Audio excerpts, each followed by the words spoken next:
Bismillahirrahmanirrahim. Assalamualaikum warahmatullahi taala wabarakatuh. Tuan-tuan dan puan-puan, ibu-ibu, bapa-bapa sekalian, apa khabar? Bagaimana hari ini?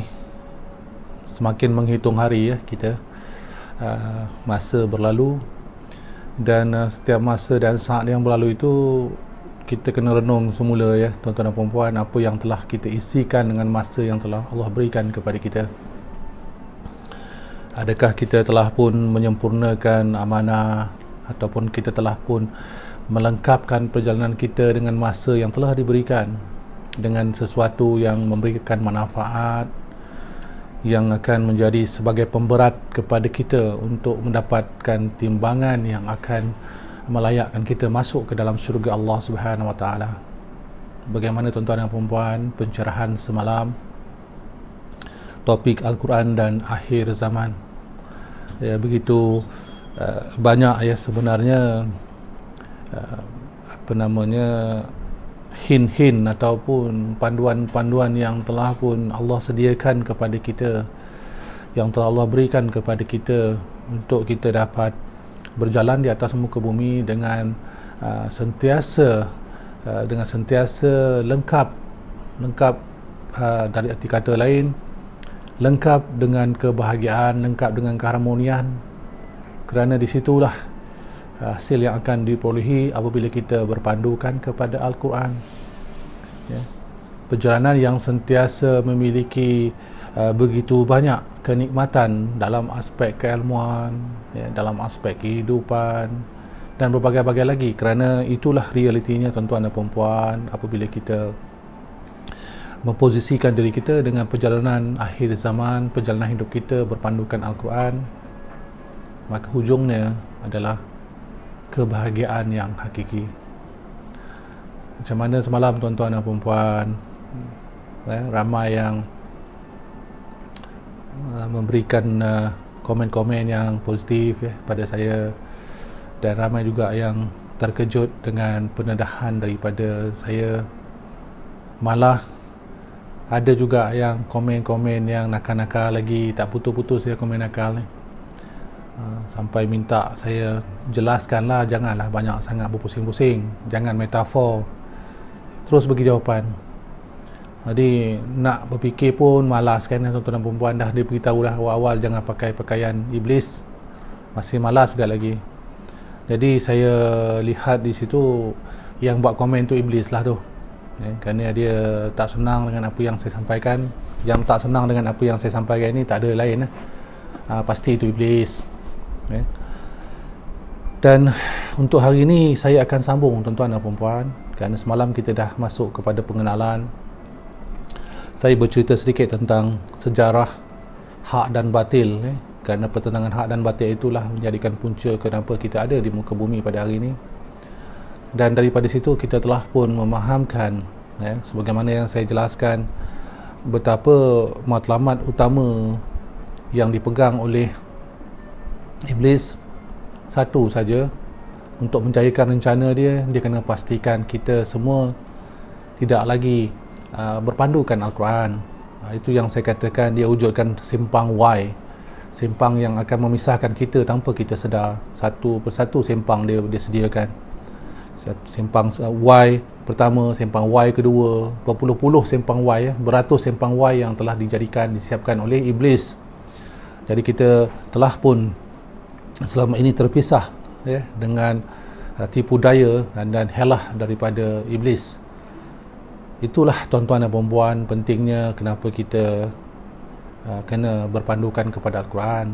Kerana iblis tahu apabila kita mula menggunakan Al-Quran, bila kita mula merujuk Quran sepenuhnya, saya masukkan sepenuhnya, bukan sebahagian-sebahagian saja, maka semua tipu daya iblis, semua muslihat beliau akan terbongkar, akan mula terdedah satu persatu. Tidak ada mampu lagi dia sembunyikan tuan-tuan dan puan-puan. Dia tidak akan mampu lagi buat apa-apa, kerana itu adalah suatu proses yang dia sendiri akui. Siapa saja pun yang merujuk kembali kepada Al-Quran, dia tahu bahawa itu dia akan terlepaslah cengkaman iblis kepada mereka-mereka yang mula merujuk kembali kepada Al-Quran. kitab-kitab yang ada tu sudah-sudahlah tuan-tuan dan puan-puan, ya. Sudah-sudah tu maksudnya janganlah kita terima tanpa kita tapis, ya. Jangan kita mempertikai-tikaikan lagi, ya. Cuba lihatlah ayat Al-Quran yang ada di sebelah kiri saya ni, ya. Lihat apa yang ditulis di situ, ya. Itu akan membuka diri kita dengan lebih jelas tuan-tuan dan puan-puan, ya. Baca ayat ni, ya, yang sebelah kiri saya di bawah ni. Jadi itu tuan-tuan dan puan-puan, hari ini saya akan sambung kepada adab Al-Quran, ya. Semalam kita dah faham tentang pengenalan Al-Quran, hari ini kita akan pergi kepada adab Al-Quran. Maka adab Al-Quran itu berbalik kepada faktor-faktor yang akan membawa kita kepada persoalan-persoalan yang khusus, ya. Adab itu yang saya masukkan adalah tentang bagaimana kita dapat memposisikan diri kita dengan Al-Quran dan tidak kita melebihi batas apa yang sepatutnya. Kerana adab ini adalah pelaksanaan di dalam perjalanan ilmu. Mereka yang berilmu, ya, belum tentu beradab. Orang yang beradab pasti berilmu. Ingat tak apa yang telah saya sampaikan sebelum-sebelum ni? Saya akan menyusun satu persatu dengan meletakkan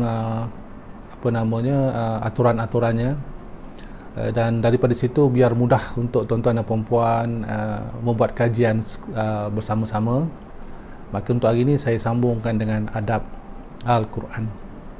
Esok insya-Allah saya sambung lagi dengan apa juga yang berkaitan dengan Al-Quran. Jadi hari ini ada 4 adab yang perlu kita pegang, ya, bila kita mula mendekatkan diri kita, kerana kita dah ada keimanan kita kepada Allah Subhanahu Wa Taala dan kita beriman kepada Rasulullah sallallahu alaihi wasallam, kita beriman kepada kitab Allah, maka kita harus mempunyai satu proses untuk kita memahami adat kita dengan Al-Quran. Maka untuk itu tuan-tuan dan puan-puan, bila kita sebut saja adat ataupun aturan yang perlu kita miliki, maka itu akan menjadikan kita lebih jelas. Itu menunjukkan kita telah pun mengakui, telah beriman bahawa Al-Quran itu kalam Allah. Jadi bila kita sebut saja adab, maka kita nak faham macam mana cara dia, macam mana aturan adab yang perlu kita letakkan di dalam perjalanan kita dalam persoalan Al-Quran. Kerana ini amat penting, ya, tuan-tuan dan puan-puan, sebelum dapat kita pergi kepada topik yang lain. Adab yang pertama dalam Al-Quran, ya. Adab yang pertama adalah kita membawa kelembutan. Kita kena lembut. Dengan Al-Quran ni kita kena faham bahawa ia adalah kalam Allah dan kita telah terima itulah kalam Allah. Maka kita kena lemah lembut dengan Al-Quran. Kita tidak boleh anggap Al-Quran ini sebagaimana kisah-kisah kitab-kitab yang lain, ya. Bukanlah kitab-kitab tulisan manusia yang telah saya jelaskan semalam. Ia adalah kalam Allah. Ia adalah satu anugerah besar daripada Allah kepada umat manusia yang dibawa turun oleh Jibril alaihi salam kepada junjungan besar kita Nabi Muhammad sallallahu alaihi wasallam. Maka untuk itu tuan-tuan dan puan-puan, kenalah ada kelembutan. Dalam arti kata lain, dengan Al-Quran ni kita kena belai, kita kena menyayanginya, kita kena sentiasa melihat Al-Quran dengan rasa rendah diri, rasa lembut. Bukan kita meletakkan Al-Quran itu sama dengan kitab-kitab yang lain. Kerana apabila kita meletakkan posisi kita sebagai hamba, baru kita akan dapat faham bagaimana kita berbicara dengan Al-Quran. Apabila kita meletakkan posisi diri kita untuk mula membaca Al-Quran, baca dengan lemah lembut tuan-tuan dan puan-puan, buka, ya, mulakan dengan Bismillahirrahmanirrahim.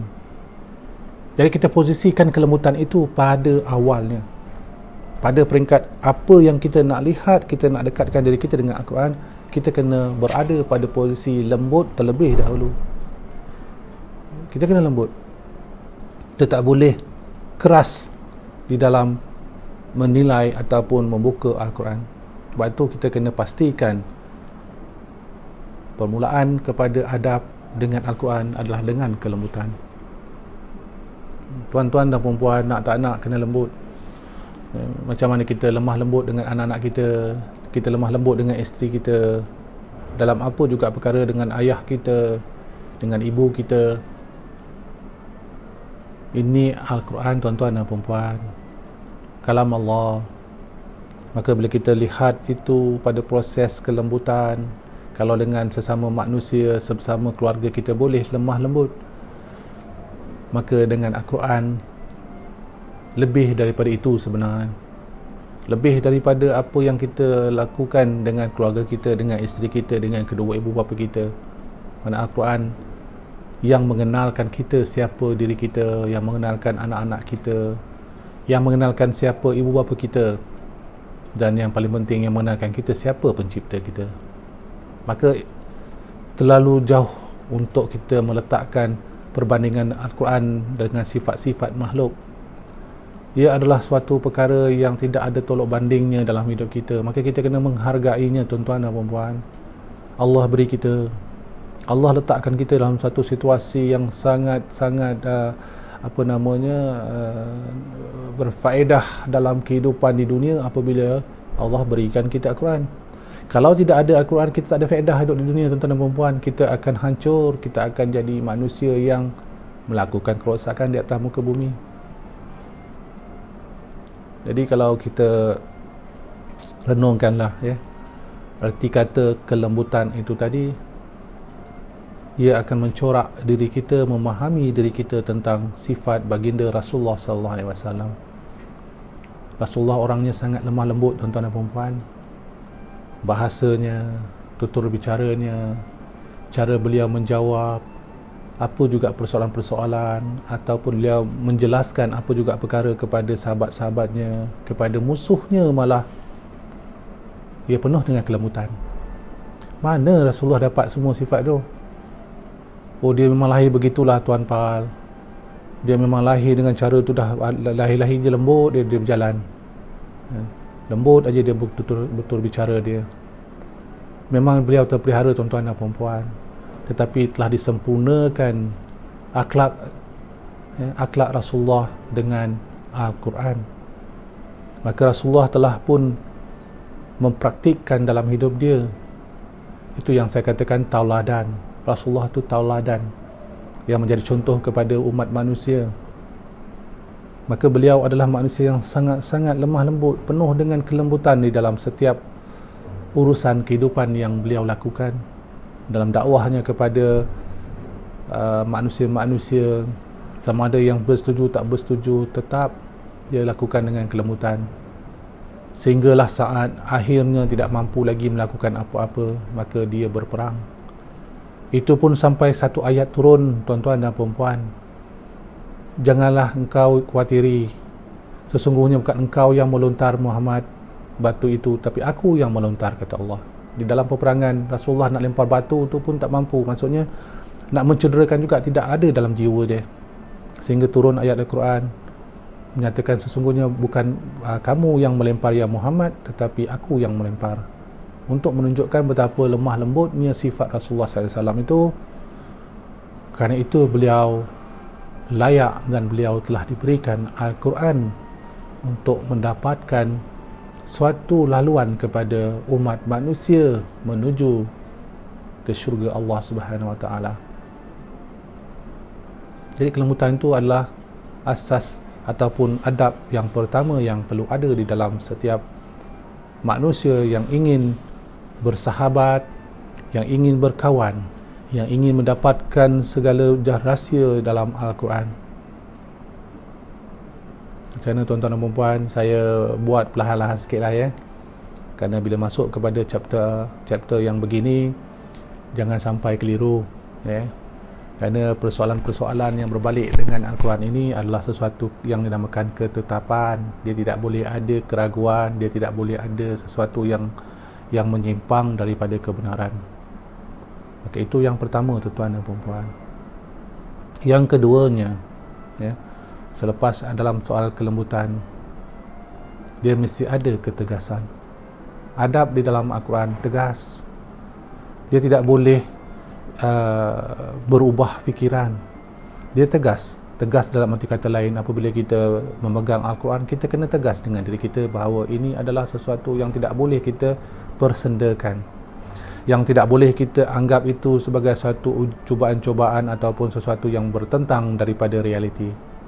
Kita kena tegas dalam usaha kita melaksanakan apa juga dalam keimanan kita kepada Allah Subhanahu Wa Taala, keimanan kita kepada Al-Quran. Maka kita kena menjalankan, kita kena mempraktikkan, kita kena melakukan apa juga ketinggakan kita apabila bersama dengan Al-Quran, kena tegas. Maka adab yang kedua adalah ketegasan. Tidak boleh tidak, kita kena letakkan proses ketegasan itu dalam setiap pelaksanaan kita dengan Al-Quran. Jadi orang yang was-was dengan Al-Quran, mereka yang tidak tegas dengan Al-Quran dalam diri dia, maka dia tidak beradab, tuan-tuan dan puan-puan. Maksudnya kenapa? Sekejap ya, sekejap tidak, sekejap betul, sekejap tak betul. Maka dia tidak beradab dengan Al-Quran, bermaksud dia tidak beradab dengan Allah Subhanahu Wa Taala.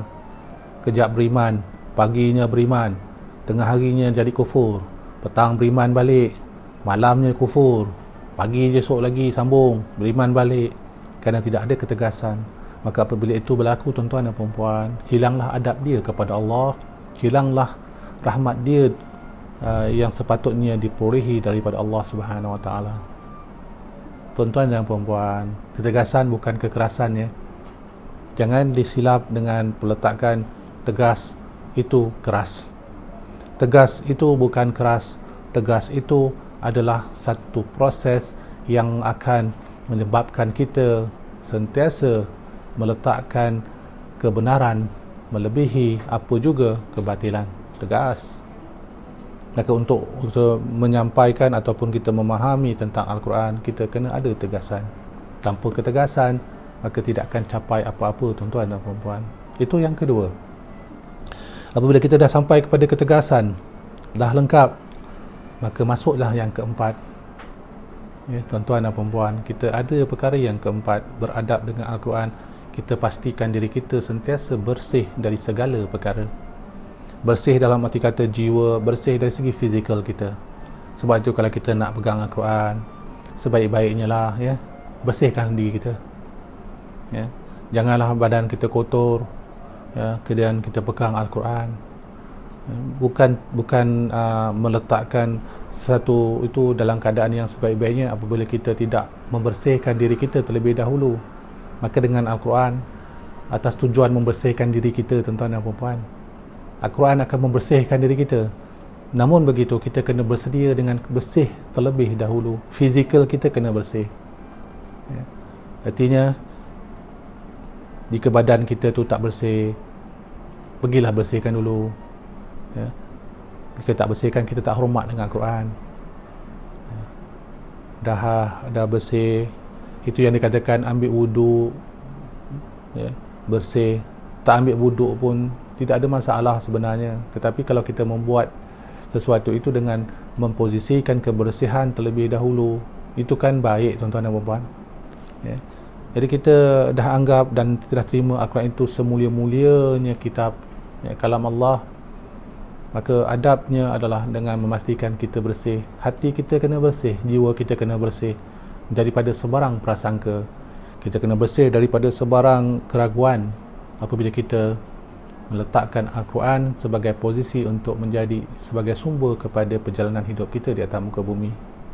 Ini kisah masih berbalik lagi kepada kisah akhir zaman, tuan-tuan dan puan-puan.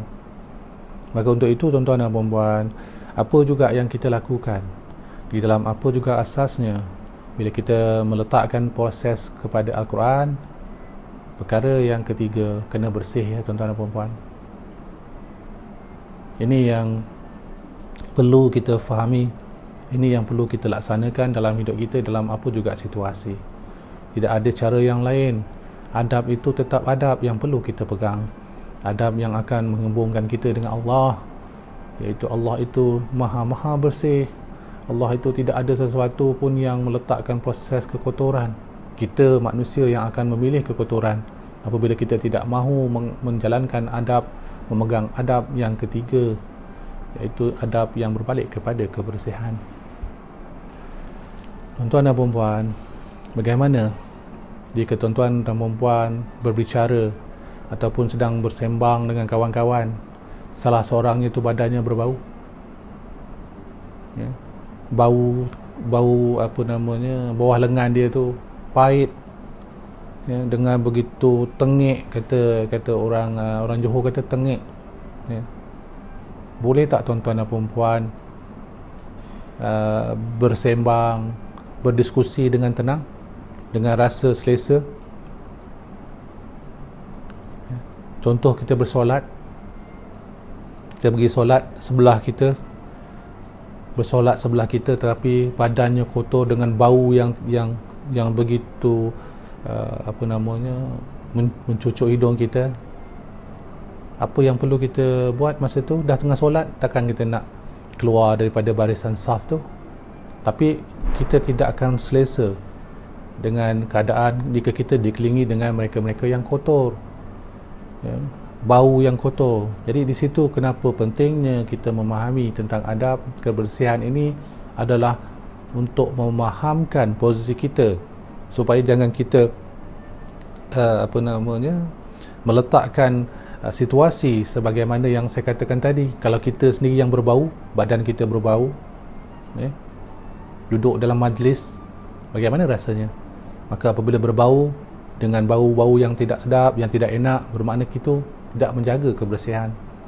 Maka begitulah yang nak dikaitkan dengan Al-Quran. Kena jaga kebersihan, barulah kita dapat keselesaan. Tanpa ada kebersihan, maka kita tidak akan dapat nikmat dalam kita mengkaji Al-Quran, dalam kita memahamkan Al-Quran. Kerana itu tidak akan terpakai sebagaimana kita alami jika kita dalam satu majlis yang penuh dengan bau-bau yang tidak selesa, kekotoran di antara satu sama lain.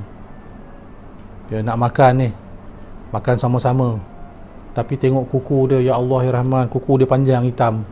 Ni nak makan berkat katanya, makan berkat sama-sama. Jadi duduklah dalam satu dulang, ya. Makan satu dulang 5-6 orang, tapi salah seorang tu tengok kuku dia panjang je gitu, hitam panjang.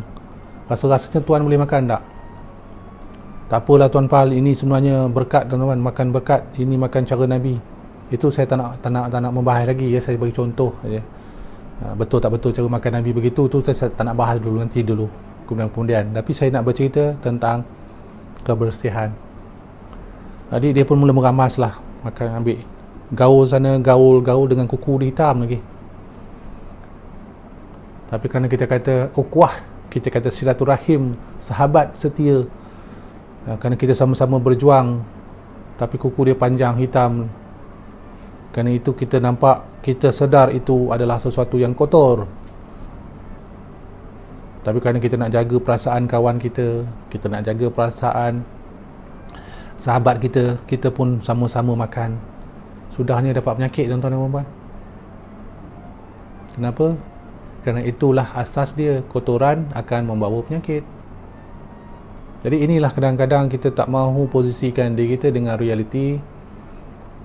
Kita lebih-lebihkan dengan dunia-dunia yang penuh dengan fantasi-fantasi yang tidak ada kena-mengena dengan Al-Quran. Jadi daripada situ kita mengundang penyakit dalam tubuh badan kita. Itu kalau kita tengok kawan-kawan kita begitu, kita dah rasa tak boleh nak lepas, rasa geli.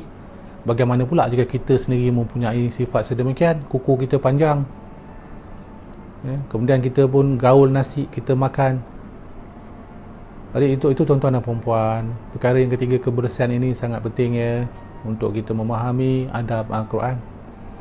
Maka itu ya yang saya nak sampaikan kepada tuan-tuan dan puan-puan dengan aspek-aspek yang berkait tentang adab.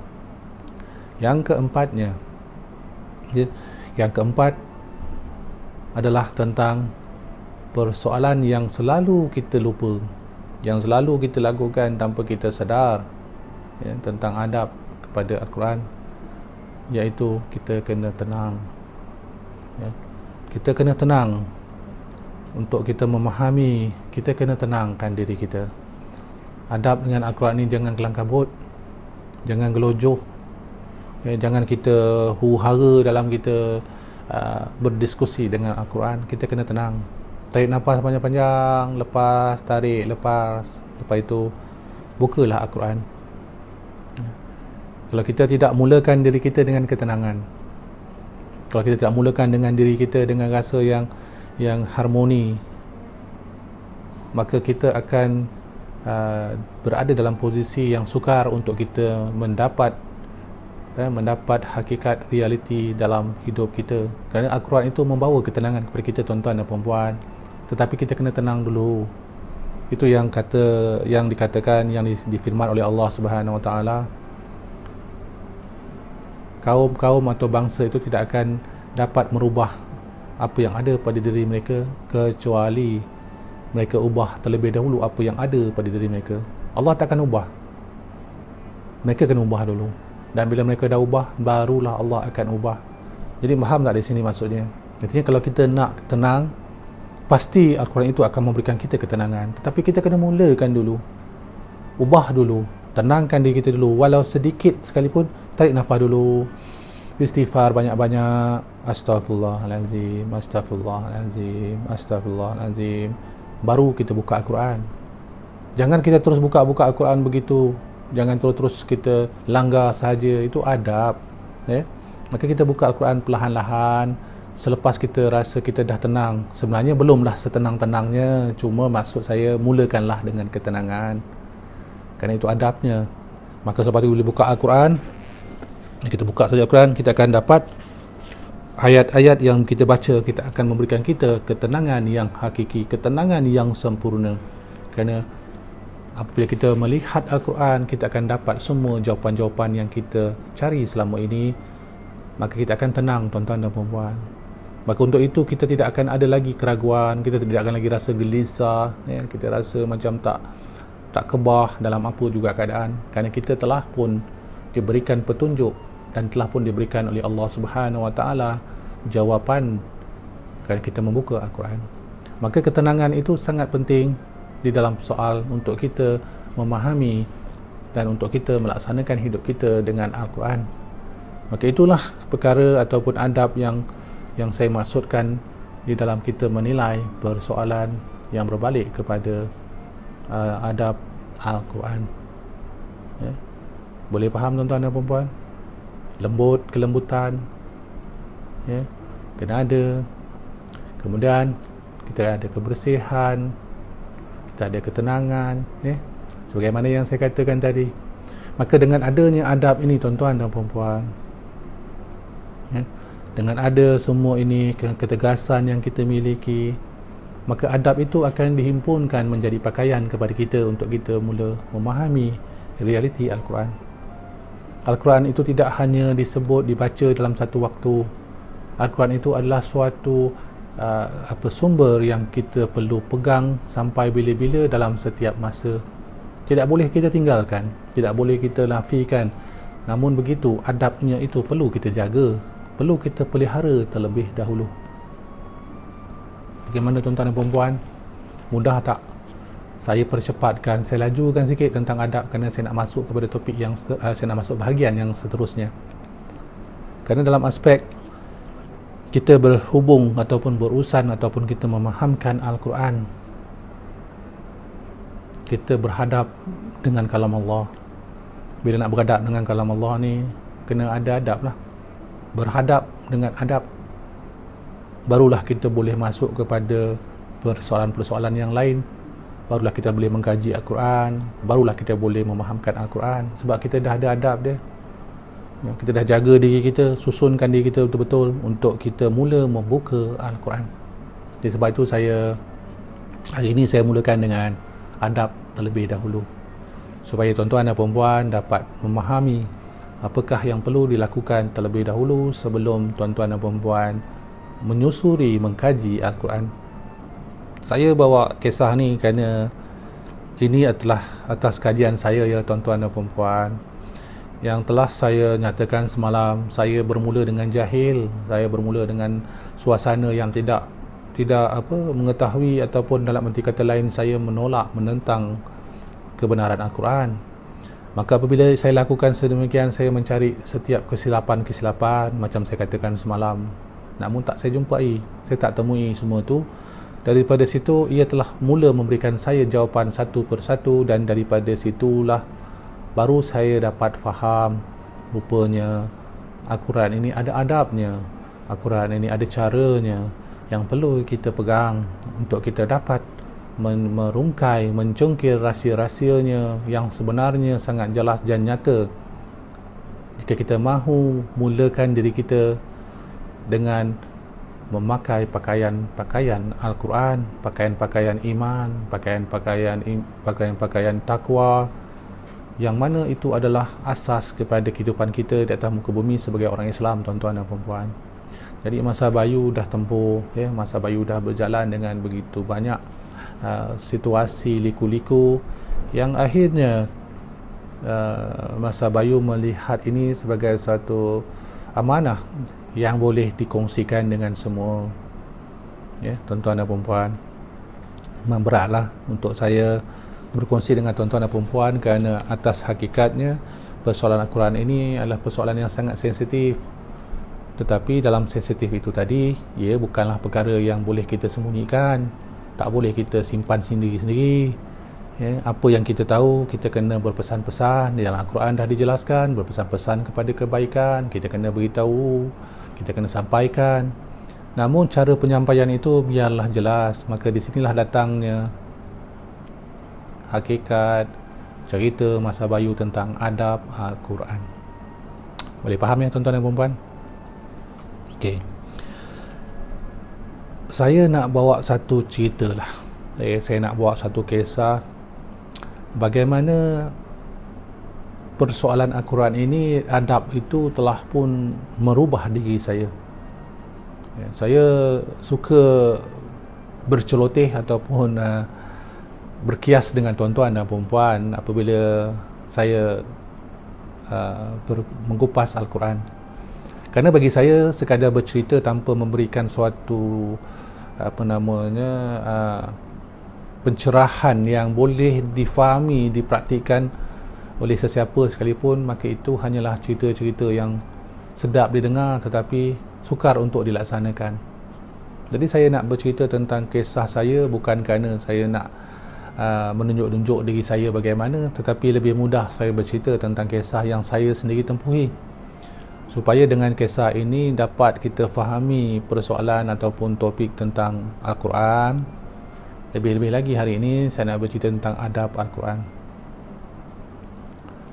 Waktu itu saya dalam dilema ya tuan-tuan dan puan-puan. Saya sebenarnya memiliki suatu sifat yang sangat keras. Saya ni panas baran tuan-tuan dan puan-puan. Saya terkenal dengan sikap panas baran. Melenting tak tentu pasal. Sentiasa saja saya mudah dalam arti kata lain ni, saya ni mudah sangat menghamburkan kata-kata yang akan menyinggung ramai pihak. Bila saya rasa saya betul, saya akan bercakap dan saya tak peduli. Saya rasa saya benar, saya akan mula melenting. Itu kisah hidup saya tuan-tuan dan puan-puan. Maka dengan adanya perjalanan adab ini tadi, daripada sifat yang tuan-tuan dan puan-puan lihat hari ini, mungkin nampak Puan Masa Bayu tersenyum saja, bercakap lembut saja. Tuan-tuan dan puan-puan tak tengok wajah saya sebenarnya sebelum ni tuan-tuan dan puan-puan. Macam rimau. Kalau yang kenal saya dulu tahulah Masa Bayu ni, ya Allah, siapalah boleh tahan dengan Masa Bayu ni. Orangnya macam rimau, garang tak bertempat. Tetapi apabila proses itu berlaku dengan perjalanan Al-Quran, adab, maka saya telah pun mula memahami dan secara tidak langsung, sedikit demi sedikit, kelembutan itu datang dalam diri saya. Baru saya faham apa faedahnya nak marah-marah, apa faedahnya untuk kita, walaupun benar sekalipun yang kita rasakan, yang saya rasakan saya benar sekalipun, tapi saya menjauhkan ramai pihak. Saya menjauhkan mereka-mereka yang sebenarnya tak tahu. Jadi sebab tu dia buat macam tu, saya pun mulalah angin kan, berderam terus, terkam terus, sehingga tidak ada suatu manfaat yang khusus kepada urusan hablum minan nas. Tak ada. diri sendiri puas hati lah, ya, puas hati, nak penuhkan puas hati, oh aku betul. Silap sikit melenting, dan silap sikit marah. Tak boleh ditegur dengan apa, dengan cara yang tertentu, sebab takutnya dengan sikap saya yang sangat panas baran, tuan-tuan dan puan-puan, dan saya akui saya panas baran. Jadi kalau tak kenal saya dengan panas baran, maka tak kenal saya Masa Bayu yang sekarang. Jadi tuan-tuan dan puan-puan yang baru kenal saya hari ini mungkin nampak Masa Bayu lembut orangnya, ya. Mungkin daripada kecil ni jalan pun tunduk-tunduk aja, kan. Mungkin daripada dulu remaja-remaja ni orangnya rasa cakap lemah lembut dengan semua orang, ya. Salah tuan-tuan dan puan-puan, ya. Saya panas baran. Nak tahu tanyalah isteri saya, dia tahu sangat saya punya panas baran macam mana, ya. Jadi dia senyap je lah, dia tengok saya dah mula lain macam sikit, contohnya lah. Jadi proses pembelajaran saya bukan tiba-tiba berlaku, tuan-tuan dan puan-puan. Kelembutan itu bukan datang tiba-tiba, bukan jalan lembut dengan pinggang lembut, pinggul lembut berjalan, tak. Saya melalui satu proses adab Al-Quran, dan hari ini saya meletakkan diri saya penuh dengan rasa sesal, rasa bersalah, rasa berdosa kepada Allah Subhanahu Wa Taala, dan kepada mereka-mereka yang selama ini telah pun saya hamput, yang saya marah. Jadi rupanya Masa Bayu pun jahil, ya. Maka itulah sebabnya saya berbicara dengan tuan-tuan dan puan-puan, saya boleh bercakap dengan tuan-tuan dan puan-puan tentang adab Al-Quran. Mana saya belajar? Saya belajar dengan perjalanan hidup saya, tuan-tuan dan puan-puan. Jadi perkara yang pertama tentang kelembutan tu telah pun saya fahami. Bila saya fahami dan saya miliki apa yang patut dalam adab yang dikatakan dengan lemah lembut, kelembutan, barulah segala perkara yang selama ini tersembunyi telah saya temui, telah saya dapati. Maka untuk itu tuan-tuan dan puan-puan, saya kongsikan dengan tuan-tuan dan puan-puan. Saya pernah jadi satu waktu tu saya di sekolah. Ini nak cerita lagi ni sikit biar faham, ya. Saya dalam satu majlis, saya dulu adalah ketua pelajar di sekolah, tuan-tuan dan puan-puan, sekolah tinggi. Jadi saya telah melakukan kesilapan dengan memarahi ramai pihak dalam satu majlis. Saya ialah masa tu ketua pelajar dan ketua duduk dalam satu tempat yang kira tinggi lah kat sekolah masa tu. Saya buat kesilapan kerana saya panas baran, dan majlis itu tiba-tiba jadi hambar kerana masa tu ada jemputan daripada seluruh sekolah-sekolah di seluruh daerah yang ada. Jadi saya sebagai ketua pelajar, sebagai presiden pelajar waktu itu, telah pun melakukan kesilapan kerana saya panas baran. Jadi apa yang berlaku, tuan-tuan dan puan-puan? Saya jadi manusia yang dipinggirkan. Kawan-kawan takut dengan saya masa tu. Tapi bila saya sedar saya buat silap, saya kembali ke dalam dewan tersebut dan saya membuat pengumuman di hadapan semua. Saya beritahu saya dah buat silap. Saya minta maaf kerana saya telah melakukan kesilapan, marah tak tentu pasal. Dan sebelum masa saya masuk, tuan-tuan dan puan-puan, semua sedih, muka tunduk aja. Sebab mereka tak tahu kenapa nak tiba-tiba Masa Bayu mengamuk, marah. Dan apabila saya pergi kepada satu status untuk merendahkan diri saya sedar saya buat salah. Saya marah tak tentu pasal, baran tak tentu pasal. Dan bila saya minta maaf, apa yang berlaku, tuan-tuan dan puan-puan? Mereka semua kawan-kawan saya sekolah waktu itu dan juga mereka-mereka yang jemputan-jemputan daripada luar yang datang telah bangun dan bertepuk tangan dan mengatakan inilah dia yang kami suka, sebab sebab Masa Bayu mengakui kesilapan dia. Bila dia marah, dia minta maaf. Walaupun tak minta maaf pun tak ada masalah, dia ketua, tapi dia minta maaf. Di situ saya belajar, tuan-tuan dan puan-puan, tidak ada faedahnya kita duduk dalam suasana panas baran. Jadi ini kisah-kisah yang saya nak kaitkan dengan tuan-tuan dan puan-puan. Begitu jugalah dengan persoalan ketegasan. Saya tegas dalam hidup saya, sedangkan dalam waktu itu awalnya saya bukanlah orang yang tegas. Saya hanya orang yang penuh dengan persoalan-persoalan yang sentiasa datang dan pergi dengan penuh keraguan. Tetapi apabila saya telah memahami adab Al-Quran tentang ketegasan, maka saya telah menjadi orang yang tidak akan ada putusnya hubungan dengan Allah. Itu ikrar saya, tuan-tuan dan puan-puan. Mudah-mudahan ia terus kekal. Sebab tu saya katakan saya jahit ke dalam hati saya. Saya kena tegas.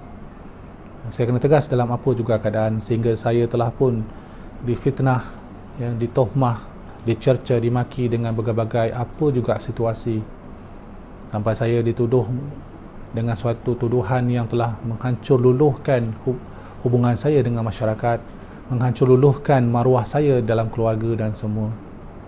Tapi saya perlu tegas, saya kekal, saya yakin kepada Allah. Namun itu bukanlah semudah itu untuk dilafazkan, tuan-tuan dan puan-puan. Banyak sangat perkara yang berlaku kepada saya. Daripada situ saya fahami Al-Quran telah mengajar saya dengan adab untuk saya sentiasa bertegas di dalam kebenaran. Begitu juga dengan kebersihan. Saya sentiasa melihat kebersihan itu adalah satu perkara yang sebelum itu biasa-biasa saja. Tetapi apabila saya telah melayari, memahami perjalanan Al-Quran, baru saya nampak perlunya, pentingnya menjaga kebersihan.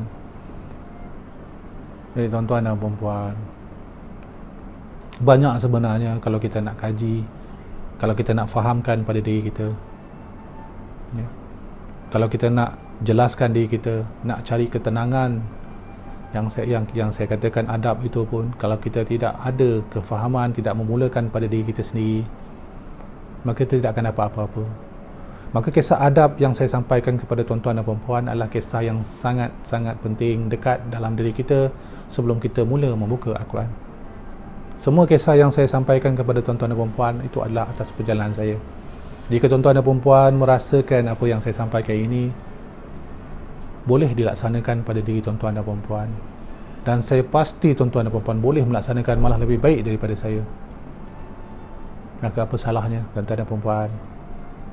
Ya, apa salahnya? Cubalah apa yang saya sampaikan ni tadi, cuba dipraktikkan pada diri masing-masing. Bagaimana tuan-tuan dan puan-puan hari ini? Bagaimana kisah saya hari ini? Ringan sedikit kan? Semalam berat kan? Jadi hari ini ringan sikit. Kerana apabila kita bercerita tentang Al-Quran, macam saya kata tadi, kena ada adab. Maka saya tidak bolehlah nak bawa lawak-lawak kisah tentang Al-Quran.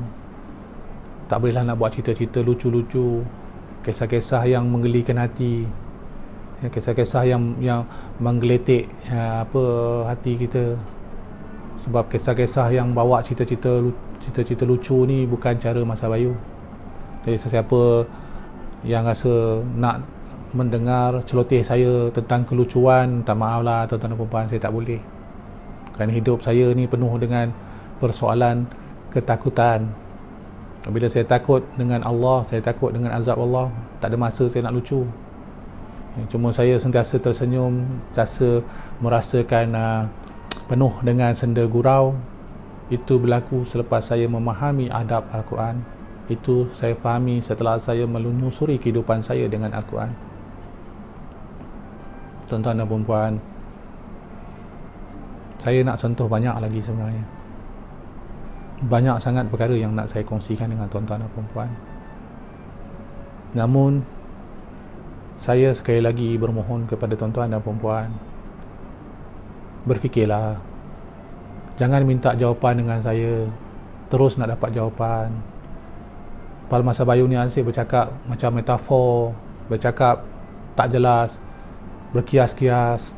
Beritahulah jawapan terus. Saya minta maaf tuan-tuan dan puan-puan, bukan cara begitu untuk kita belajar. Bukan cara begitu untuk kita meraihkan Al-Quran.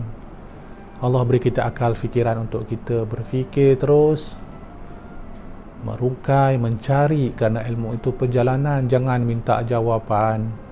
Mintalah daripada saya jalan mencari jawapan. Pada mereka-mereka yang asyik bertanya dengan saya jawapan-jawapan tu, mulakanlah diri hari ini dengan bertanya saya dengan cara mencari jawapan. Bukan tanya dengan saya nakkan jawapan. Kalau nakkan jawapan, sama sajalah saya macam yang lain-lain, bercerita tentang jawapan. Dah tahu jawapan, nak buat apa lagi? Dah tak perlu buat apa-apa. Tapi saya memberikan ruang kepada tuan-tuan dan puan-puan untuk berjalan mencari jawapan. Kerana ilmu itu perjalanan, maka saya sendiri berjalan mencari jawapan. Maka daripada situlah dapat kita fahami dengan jelas apakah itu Al-Quran. Tuan-tuan dan puan-puan, sebagaimana yang telah saya jelaskan kepada tuan-tuan dan puan-puan sebelum ini, dan telah saya jelaskan di dalam kisah-kisah yang sebelum ini, saya sebenarnya dipanggil dengan suatu situasi, dipanggil dengan satu rasa dalam diri saya, iaitu layakkah saya sebenarnya untuk berkongsi kisah hidup saya dengan tuan-tuan dan puan-puan. Saya menilai apa yang ada dalam Quran itu dengan suatu rasa yang saya tidak mampu untuk saya luahkan kepada tuan-tuan dan puan-puan. Saya tak mampu nak menceritakan rasa bagaimana ayat yang tepat cinta dan kasih saya kepada Al-Quran. Tak tahu saya nak sebut macam mana. Cintanya saya pada Quran saya boleh sebut macam tu saja, tapi rasa tu sebenarnya tidak mampu saya terjemahkan dengan apa bahasa sekalipun sebenarnya. Jadi tuan-tuan dan puan-puan kena lalui, nikmatilah sendiri.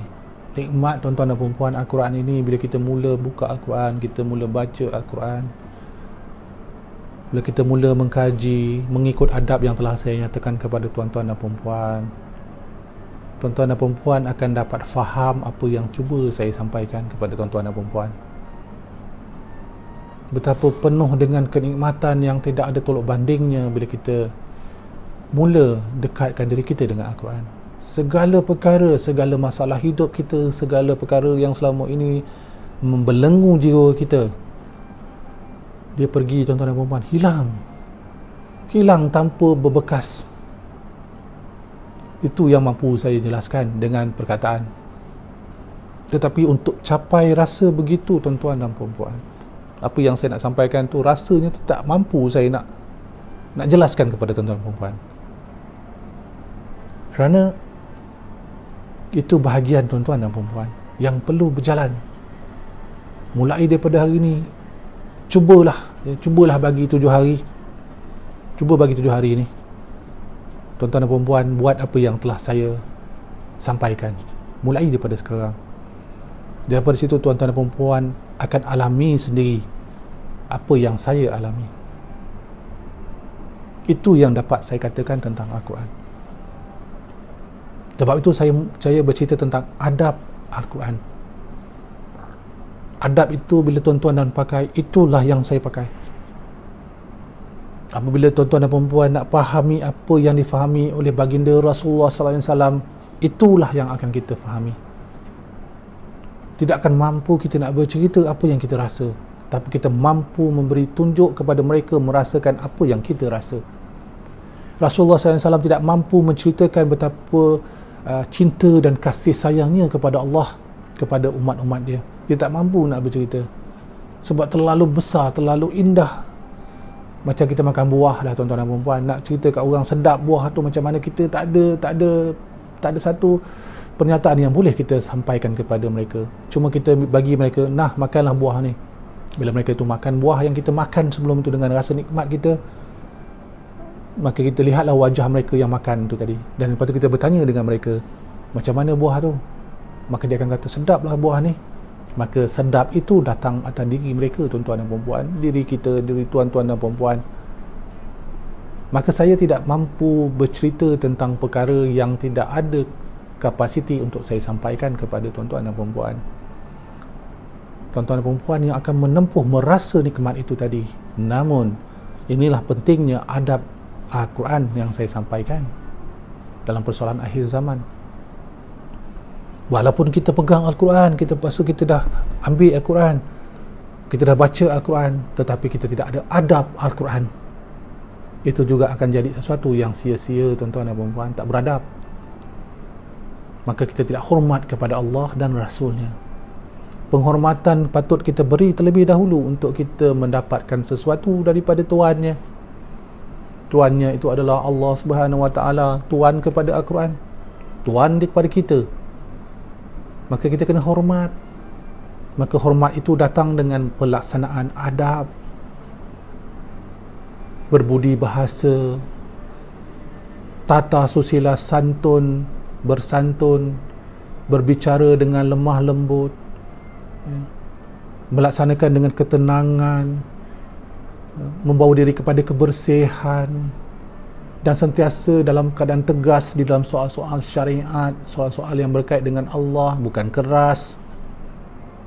Berkait dengan masyarakat juga begitu tegas, bukan keras. Maka itulah tuan-tuan dan puan-puan, persoalannya datang kepada kita. Kenapa Masa Bayu bercerita tentang adab Al-Quran terlebih dahulu sebelum masuk topik-topik yang lain?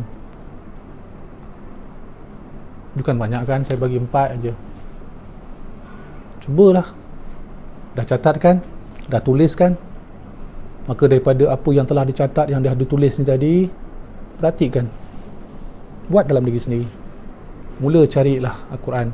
Maksud saya cari Al-Quran. Kalau tak boleh faham, Tuan Pal Masa Bayu saya ni tak faham bahasa Arab, macam mana nak buat? Dah banyak tuan-tuan dan puan-puan terjemahan-terjemahan Al-Quran yang ada. Janganlah kita jadikan alasan-alasan tak tahu berbahasa Arab kita tak boleh.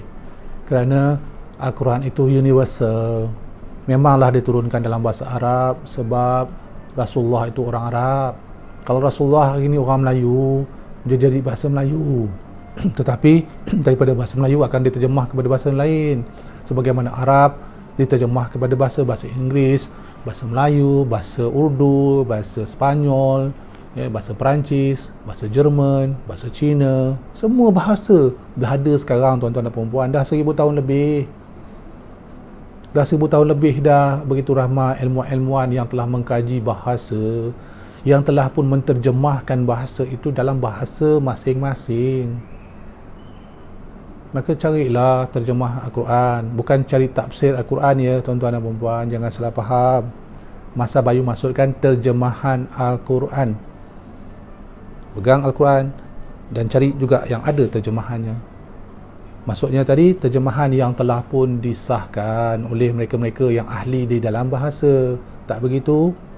Kan dah banyak dah yang telah pun disahkan oleh JAKIM contohnya, disahkan oleh satu badan bahasa Arab yang mengatakan apa yang diterjemahkan itu dah betul. Maka ambil yang itu, baca mulai daripada hari ini. Boleh tak tuan-tuan dan puan-puan? Buka Al-Quran, buka terjemahan, baca Al-Fatihah dulu dan tengok terjemahan dia baca, dan tengok terjemahan Al-Quran. Daripada situ fahamkan tentang apa yang kita nak faham pada saat itu. Sambil kita tengok tuan-tuan dan puan-puan dengan terjemahan tadi, kita akan dapat pengetahuan, kita akan dapat penjelasan atas apa yang selama ini kita tidak sedar. Cuma satu saya nak pesan kepada tuan-tuan dan puan-puan, bila baca terjemahan Al-Quran, ini cara Masa Bayu cara orang lain tu saya sekali lagi saya tak nak pertikaikan, ini cara Masa Bayu. Bila saya membaca Al-Quran, bila saya melihat terjemahan-terjemahan Al-Quran, saya hanya ambil terjemahan dan saya pinggirkan di dalam kurungan. Apa juga yang ada dalam kurungan Al-Quran itu adalah tafsiran. Terus ambil tanpa ada kurungan. Kerana kurungan-kurungan ini adalah tafsiran-tafsiran sahaja, dan tafsiran ini boleh membawa kepada persoalan kekeliruan juga, kerana itu adalah tafsiran manusia, tafsiran orang lain. Dia tafsir betul, tapi bagi tafsiran dia, bagi kefahaman dia, bagi perjalanan dia. Kerana kita juga ada perjalanan kita sendiri. Kerana itu Al-Quran itu untuk semua orang, bukan untuk satu orang menafsir untuk orang lain. Dia tafsir untuk dirinya sendiri. Al-Quran itu untuk diri kita tuan-tuan dan puan-puan. Allah berikan ini eksklusif, seorang-seorang dapat. Tetapi bila kita baca ayat yang sama, 10 orang baca ayat yang sama, dia akan dapat terjemahan yang sama, tetapi dia akan memberikan penyelesaian jawapan kepada individu mengikut kapasiti masing-masing, mengikut persoalan masing-masing. Itulah hebatnya mukjizat Al-Quran. ayat yang sama, tetapi bila sampai kepada orang-orang yang lain atas masalah yang lain, dia dapat merungkai masalah itu atas diri masing-masing. Jadi tidak ada salah tafsiran yang ada di dalam Al-Quran, di dalam kurungan itu tak salah, tetapi dia adalah tafsiran atas kumpulan tertentu, tafsiran atas individu tertentu. Maka apa yang tuan-tuan dan perempuan makan, tuan-tuan dan perempuan tak boleh jelaskan kepada saya rasa makan tu, betul tak? Itu yang saya masukkan tafsirannya, tak mampu, tapi dia sendiri dapat rasakan. Maka Al-Quran begitu tuan-tuan dan perempuan. Ini kajian masa bayu lah ya. Bila saya baca, bila saya mengkaji Al-Quran, maka itu yang saya lakukan dalam hidup saya. Saya ketepikan tafsiran-tafsiran itu bukan kerana saya kata itu tidak benar, tapi dia akan mengelirukan saya kerana ia adalah tafsiran ataupun kefahaman bagi pihak yang lain. Maka saya nak kena faham ayat tersebut bagi diri saya macam mana. Jadi lepas tu baca Al-Baqarah satu persatu, buka. Boleh tak sekarang tuan-tuan dan perempuan ni PKP masih dilanjutkan 1 bulan lagi, dah sampai masanya buka lah. Kalau tak ada, saya tak ada terjemahan lah Tuan Pal. Dalam internet kan ada, dalam apps kan ada ya. Banyak dah sekarang apps yang telah pun diistiraf, yang telah pun disahkan oleh OIC, oleh ya pusat-pusat Islam ya, mereka-mereka yang ahli dalam terjemahan, yang telah mengesahkan bahawa ia benar, tidak ada kesilapan bahasa. Maka gunakan yang itu. Tidak ada alasan untuk tuan-tuan dan perempuan menolak Al-Quran. Tidak lagi alasan untuk tuan-tuan mengatakan susah, tak tahu, ya kena cari guru. Saya dah terangkan semalam, saya dah terangkan sebelum-sebelum ni, Al-Quran bukanlah atas soal berguru. Al-Quran adalah guru. Faham ni tuan-tuan dan perempuan? Al-Quran bukan persoalan mencari guru. Al-Quran adalah guru.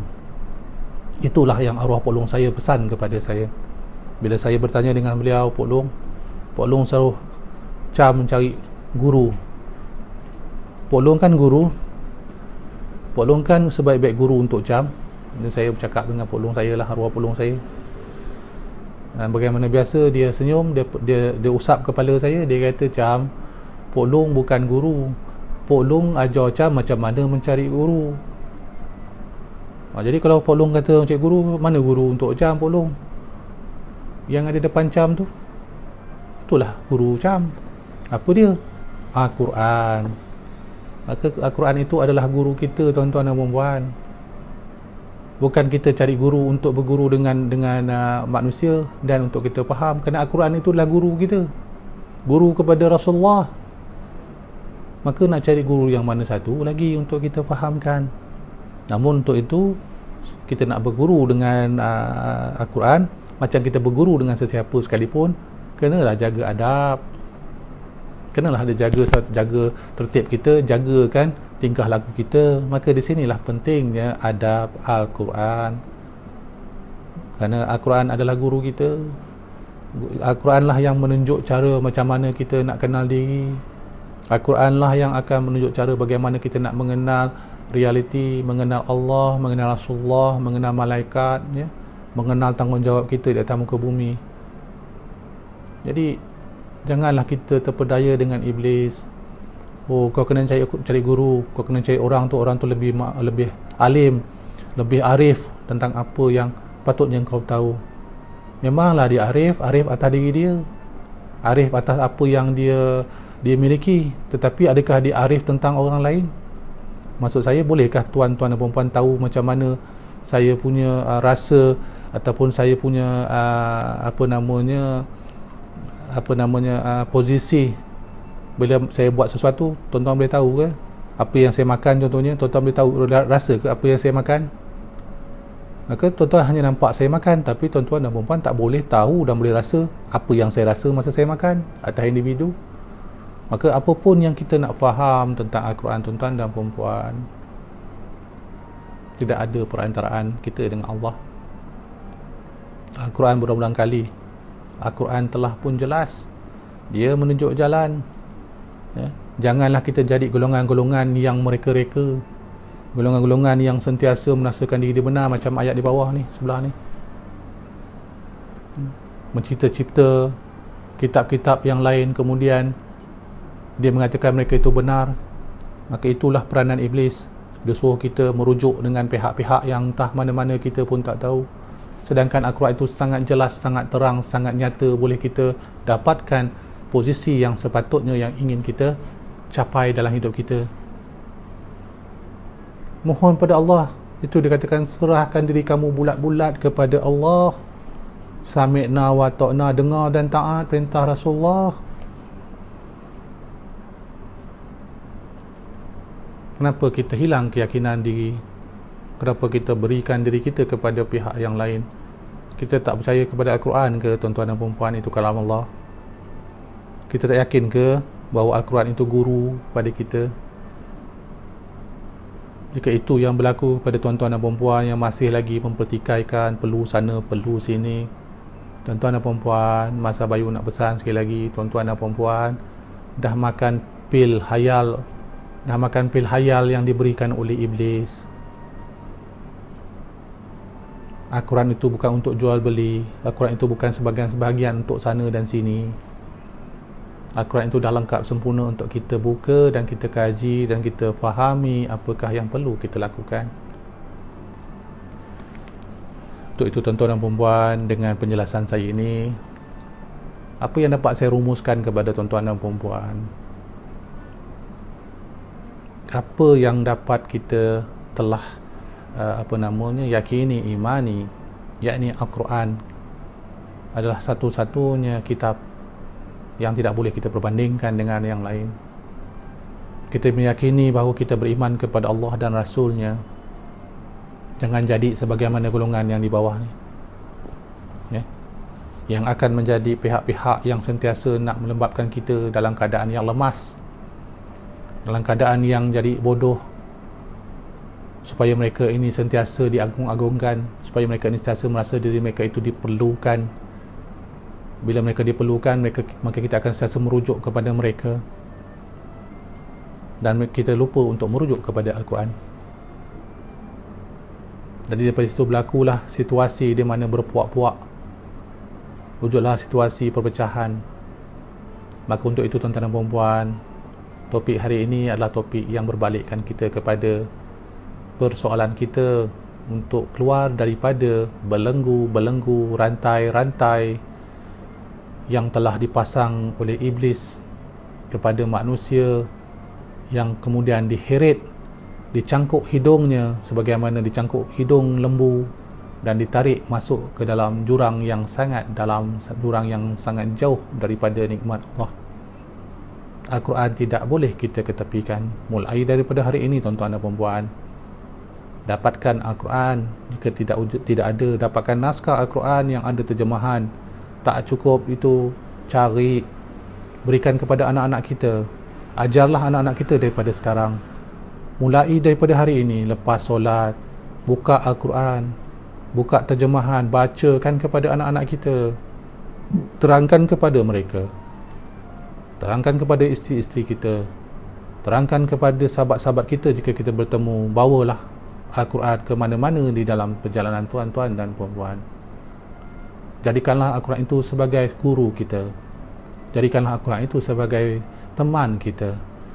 Apabila datang saja persoalan daripada sesiapa sekalipun, maka janganlah toleh ke kanan, jangan toleh ke kiri, jangan toleh ke atas, ke bawah, ke depan, belakang, tetapi hadapkanlah wajah kita terus kepada Al-Quran, dan kita bukalah dan carilah jawapannya di situ. Maka untuk itu tuan-tuan dan puan-puan, untuk melakukan sedemikian perlu ada adabnya, perlu ada tertibnya. Maka Masa Bayu telah pun menyempurnakan kepada tuan-tuan dan puan-puan adab Al-Quran yang perlu ada kepada setiap individu yang mahu melaksanakan hakikat meletakkan Al-Quran dalam diri masing-masing. Adab perlu dijaga, bahasa perlu disemai dengan sempurna. Maka datanglah cinta dalam jiwa, maka datanglah kebahagiaan yang saksama. Wahai jiwa yang sedang merana, wahai jiwa yang sentiasa merasa tidak sempurna, engkau bukan sendiri. Engkau datang dengan jiwa yang datang tanpa rasa sepi. Apabila Al-Quran itu engkau genggam, engkau tasdik, jahidlah di dalam hati.